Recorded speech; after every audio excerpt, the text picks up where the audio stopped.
galing niya. Ang galing. Ang galing niya talaga. Ang pogi niya talaga. Grabe. Matutunaw talaga ang mga puso. Oh my God, mabalbon. Hi guys, welcome back to my channel. Once again guys, I'm Felma Flores guys, working here in Taiwan. Isa na po akong OFW. So guys, nandito tayo ngayon sa Feng Fu. Dito makikita nyo guys, peaceful lang lugar. Diba? Hindi siya crowded. Ayan. Unlike sa Philippines, diba, na napaka-crowded. So may mga food din siya dito, may moose burger, burger! All the way, may Starbucks din siya.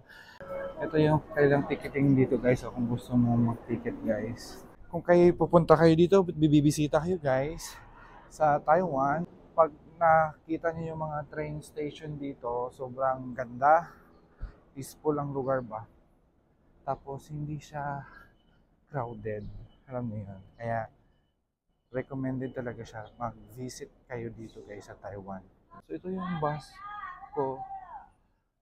bus ko. So 101 na bus. Kung gusto niyo ding sumakay guys ng train, mag-download din kayo guys ng application. May mga application silang available dito sa Taiwan.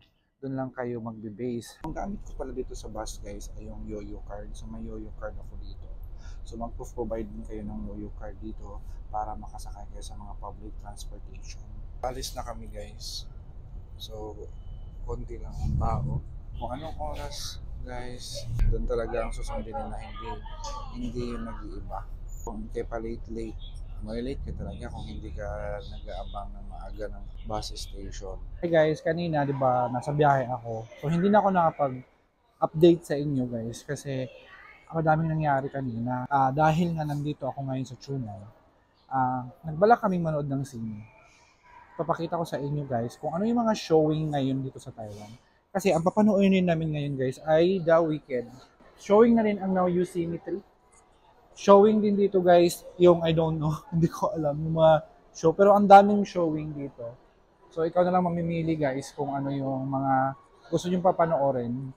So dito yung ticketing booth nila. Papasok ka lang dito, then kukuha ka ng ticket. Meron din silang machine dito guys. Kung gusto nyo magbayad through Visa, dito meron din. Diba? So dito may mga waiting area. Dito ang waiting area namin. At siya nga pala guys, showing na rin ang Avatar this coming December 17. O diba? Pang Pasko. Abangan natin yan. Oo. So basta manonood muna kami ng The Wicked. Wicked yung trip namin ngayon. So papasok na tayo ngayon sa loob.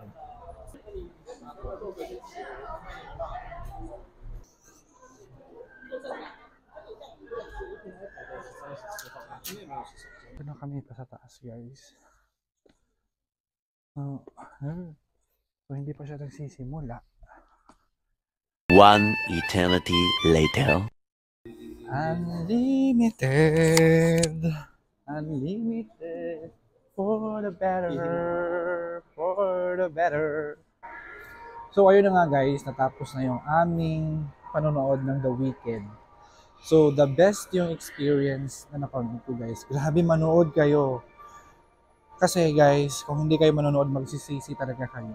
Ang maganda manood dito guys, yung mag best friend talaga or mag-jowa or something kasi ang ganda ng effects, ang ganda ng meaning ng story. Ang ganda talaga guys, 'di ba? Change for the better. Yun na lang yung ano ko sa inyo guys. Yun na lang yung tip ko sa inyo pag nanood kayo ng The Wicked. Change for the better. Ang galing. The best to guys o the best. Ang galing niya. Ang galing. Ang galing niya talaga. Idol ko na siya. Great actress. Oh my God, the best. And this one, oh my God, a good friend. Siya yung bebe, pero grabe. I like her role. And this one, gusto ko talaga mamatay to. Hayop to. Basta, nanggigigil ako sa inyo. Ang pogi niya guys. Ang pogi niya talaga. Grabe. Matutunaw talaga ang mga puso. Oh my God, mabalbon. Ang yummy. Totoo, ang yummy guys. Kaya manood na kayo guys ng The Wicked. No? Dito kami nanood guys sa Taiwan. So sa Taiwan guys, showing na siya sa view show. Kaya manood na kayo guys. Then later, we will be having our dinner. Then share ko sa inyo kung ano yung kakainin namin. Kasi nakakagutom mo sa loob. Pero, after nun, syempre, maggala-gala muna kami dito sa convention. Ay, convention ba tawag dito, But? Sanction pala. Nandito kami sa sanction ng Chunan. Oo, guys. Malapit lang dito ang big city.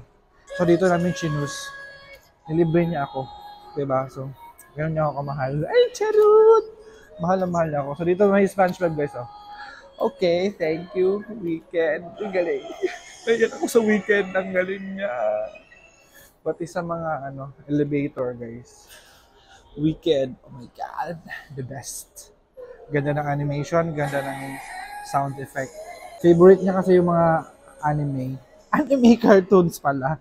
Cartoons. Oh, yes. Kaya pinanood namin the weekend. SpongeBob like. Pero mas okay ang effects no, ang ganda ng effects. Yes. Ganda. Ang galing ni Alpha ba? Ang galing ni Alpha ba din. Pala guys, share ko lang din sa inyo. Ang mga mall kasi dito guys, like Sanction Mall, mga big city, ganyan, yung mga net na yan, yung mga brand new clothes nandito sa Taiwan. Kung anong oras sila magsasara, kung alas 10 talaga sila magsasara guys. Hindi sila yung mag-i-extend pa ng something.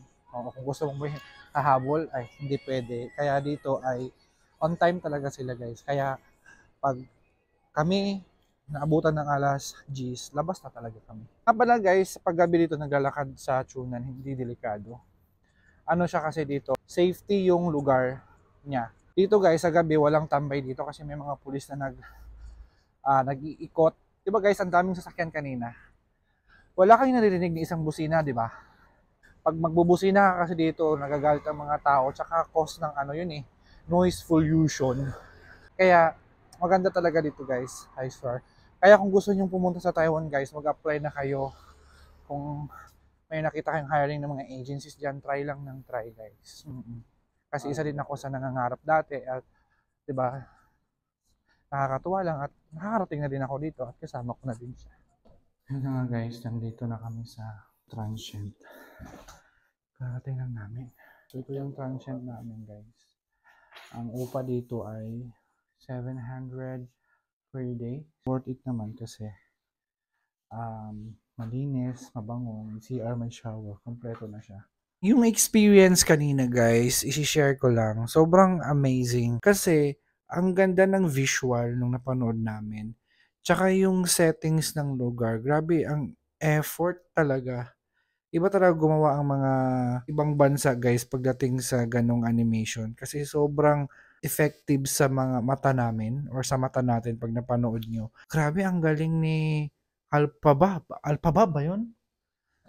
Oo, ang galing talaga niya. Napakagaling na actress. Makikita mo talaga na deserve niya na maging bida doon sa palabas na yun. Sobrang recommended talaga din siya guys, lalo na sa mga bata or sa mga katulad naming nagbabata.